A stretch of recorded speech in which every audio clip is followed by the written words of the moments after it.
CBS News Bay Area Afternoon Edition with Ann Mekovic. Thanks for joining us this Wednesday. We start with flaring going on at the Valero refinery in Benicia. Our chopper up over the flames. The Benicia Fire Department says that it was told by the refinery that this flaring is being caused by a mechanical issue with its nitrogen plant. Right now, the fire department says there is no health risk for the public. The Bay Area Air Quality Management District says it does have investigators on site. Also today, word that the state is trying to broker a deal to sell the refinery. Valero said it was planning to close it by next year, but Reuters is reporting that the state is now stepping in to try to find a buyer and avoid that closure. We are reaching out for a confirmation on that move. 49ers fans getting very excited for football season here already, almost. Today, the Niners back on the gridiron for their first day of practice at training camp in Santa Clara. And we are just 2 weeks away, a little over 2 weeks away, from their first preseason game against the Broncos on Saturday, August 9th, right here on KPIX. And our Kevin Coe is at Levi Stadium, where fans are looking forward to a fresh start after a disappointing last season. It's the most hopeful day of the year for all the Niner faithful here in Santa Clara as training camp kicks off here today. Fans getting their first chance to get a glimpse of the new team, but of course there are 90 preseason players to kick off this preseason, dwindled down to 53 before the start of the season. So all those battles to survive on the field, it kicks off here today as well. Training camp tickets are sold out, but you could still try to go to third-party sellers online to try to get lucky.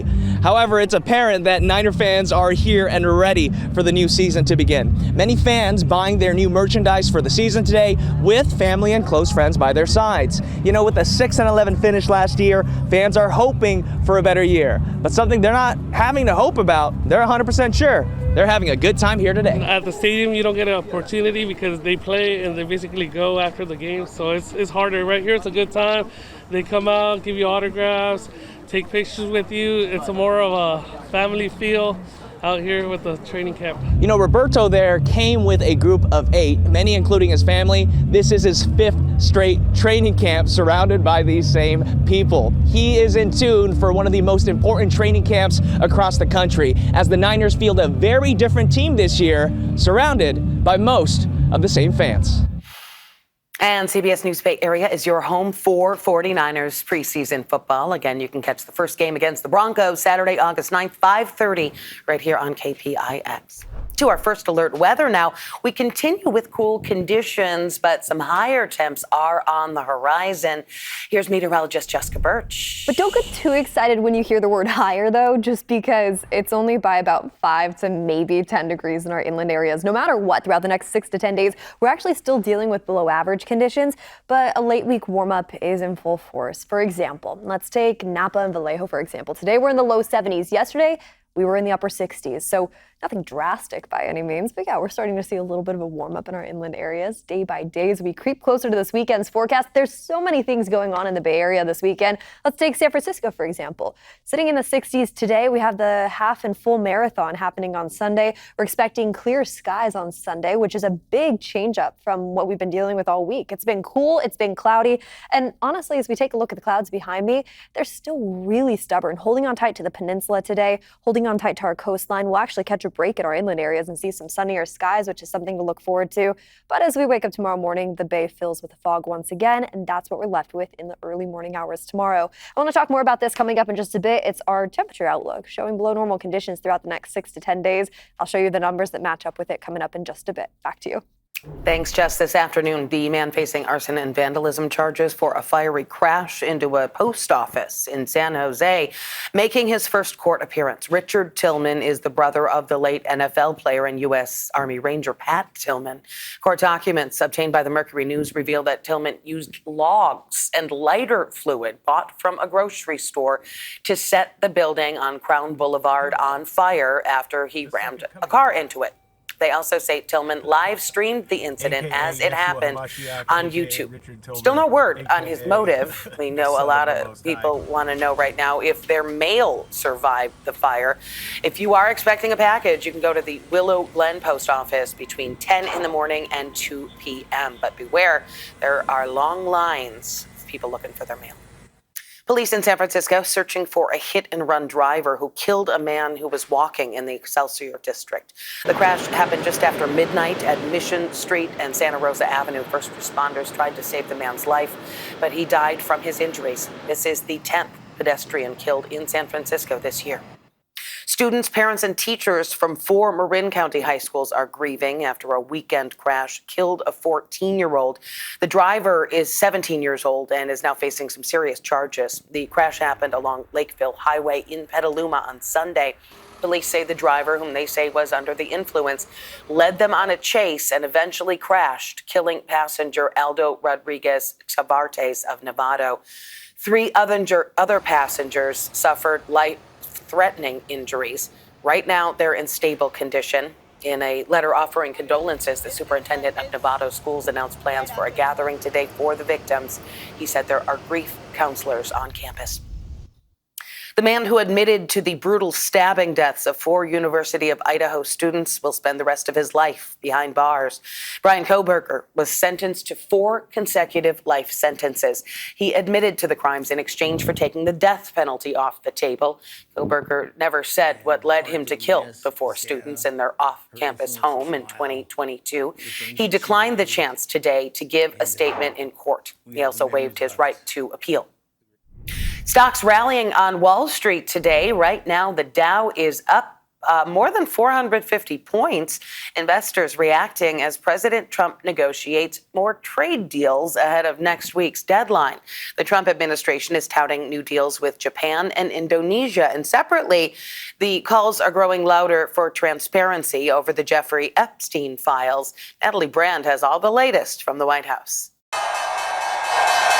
Stocks rose at Wall Street's open on news the Trump administration reached a deal with its 5th largest trading partner. I just signed the largest trade deal in history. I think maybe the largest deal in history with Japan. President Trump posted on social media that Japan will open its markets to the U.S. just a day after announcing he's lowering a proposed 25% tariff on Japanese goods to 15%. Earlier, Japan's prime minister, who is facing calls to step down, said auto tariffs will also be lowered to 15%, sending Japanese auto stocks soaring.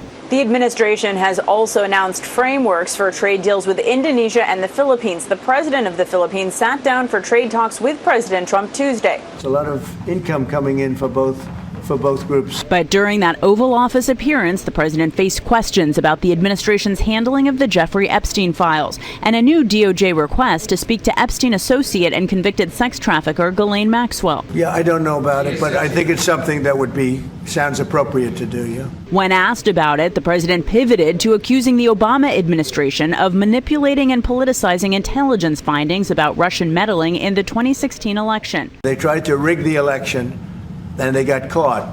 And there should be very severe consequences for that. A spokesman for former President Obama responded saying in part, these bizarre allegations are ridiculous and a weak attempt at distraction.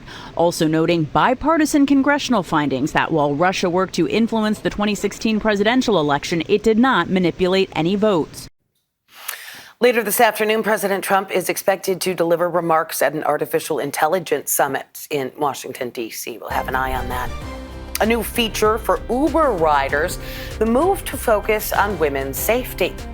And talk about an epic journey. We're going to meet a father and son who rode their way from the Bay to the Big Island. And here's a look outside as we head to break over Golden Gate Park in San Francisco. A little fog hanging around the Bay. We'll be right back.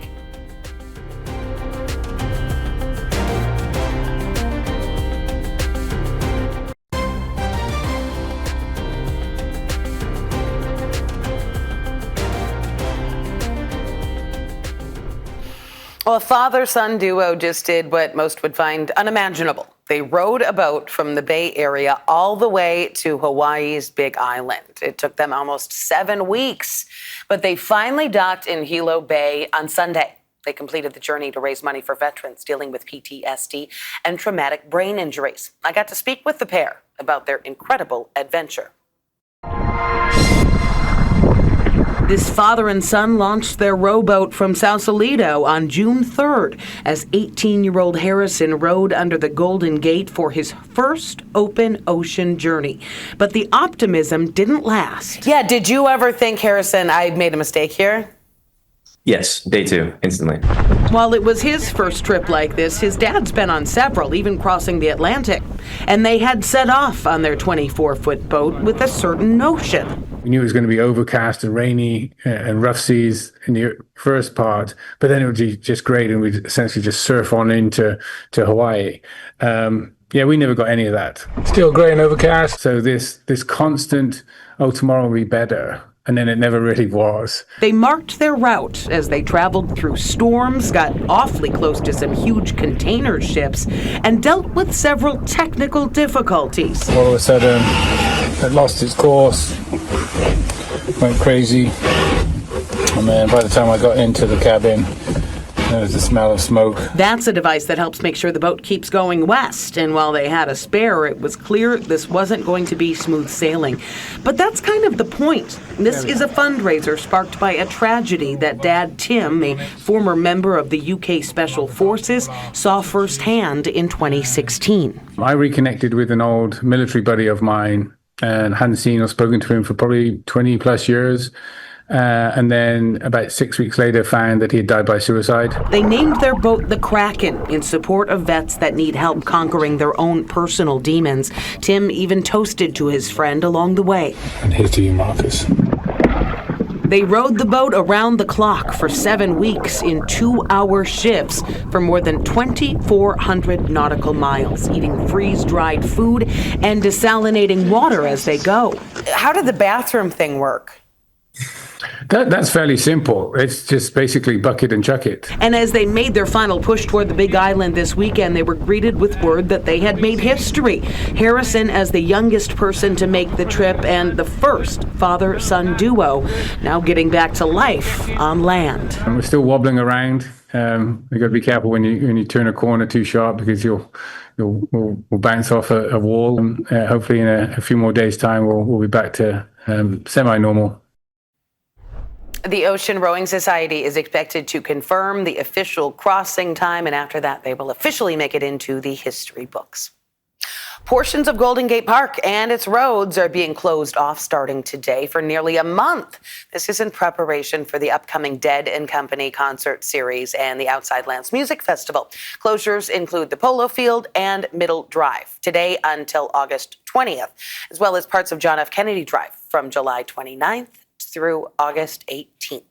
Back to our first alert weather now, taking another live look outside. It's the view from our Black Mountain camera. Let's check back in with meteorologist Jessica Birch. At least it was less humid out today. It was a little less humid, but I will say those temperatures are still well below average for this time of year. It's actually one of the coolest it's one of the coolest summers we've had on record in San Francisco since we started recording it back into the 1800s. Now, I want to talk about a couple of things with that. We're sitting in the 60s today in San Francisco, which feels normal, but those cloudy skies, the relative humidity high, it's been a gloomy week for us all throughout the Bay. Luckily, a little bit of a change up for us this afternoon for our midweek forecast. Those clouds are going to start pulling back along the coast into the afternoon, exposing some of our inland areas like Antioch and Livermore to sunshine throughout the rest of the day today. But I will say, despite the fact that we're seeing sunnier skies, it's still a cool day for us on average. We should be in the 80s or 90s off into the East Bay today. Instead, we're in the 70s. Luckily, we're getting that nice Pacific breeze keeping us cool along our coastline, and it's also the reason why we're dealing with some cooler conditions, at least it feels like it, at the surface level into our inland areas into the evening hours tonight. Now, the Climate Prediction Center shows below normal temperatures throughout the next 6 to 10 days. Now, this leads us into the month of August. So now we're wrapping up one of the coolest Julys on record, and we're starting to see another cooling trend into the early parts of August as we head into our inland areas and along the bay. These are the numbers that we're going to see as we head into the next 7 days. Upper 60s, trying so hard to flirt with low 70s as we head into early next week. The only change up we're going to see next week will be lighter winds and, of course, just a little bit warmer weather matched with that sunshine, at least in the bay. Now you make your way over into our inland spots. As high pressure starts to ridge its way in, it does a couple things for us. It warms us up and it dries us up. What you're going to notice is relative humidity is lower as we head into next week. We'll see sunnier skies each day as early as Saturday into Sunday. This is good news for all the marathon runners on Sunday running the San Francisco Marathon. We're going to see sunny skies, nice warm weather into the afternoon hours. And then heading into early next week, we jump from the mid-70s to the mid-80s for our friends in our inland spots. I'll have more on that in a bit. For now, back to you. Thanks, Jess. Uber testing a new feature focused on women's safety. The ride-hailing service soon will let women riders choose to be paired with a female driver. Drivers can also choose to drive women. The feature will be available in the coming weeks in San Francisco, Los Angeles, and Detroit. The ride-hailing company says it is in response to feedback it's gotten from both female riders and drivers. Still ahead, Lady Gaga hit the stage in San Francisco. How she paid tribute to the late Ozzy Osbourne.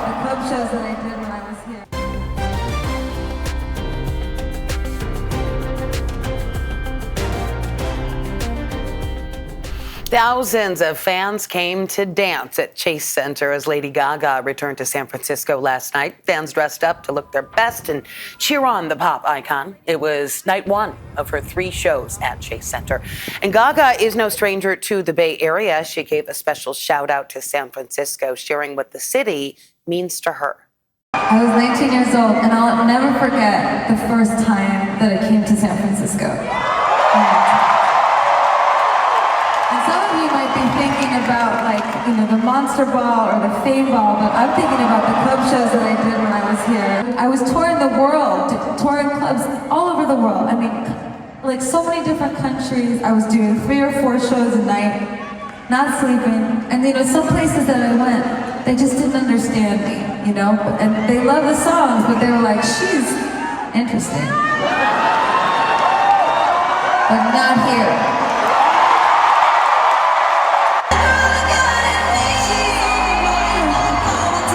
And Lady Gaga paid tribute to the Prince of Darkness, the late Ozzy Osbourne, during her concert at Chase Center. She ended the show with a rendition of Crazy Train. Coming up, a big cat's birthday at the Oakland Zoo. They're celebrating one of their beloved Jaguars.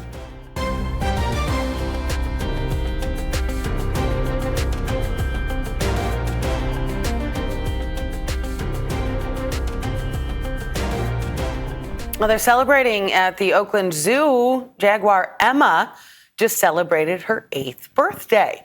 The zoo says her keeper set up a special surprise. They had a sign for her writing, "May your years be filled with naps and treats, Emma."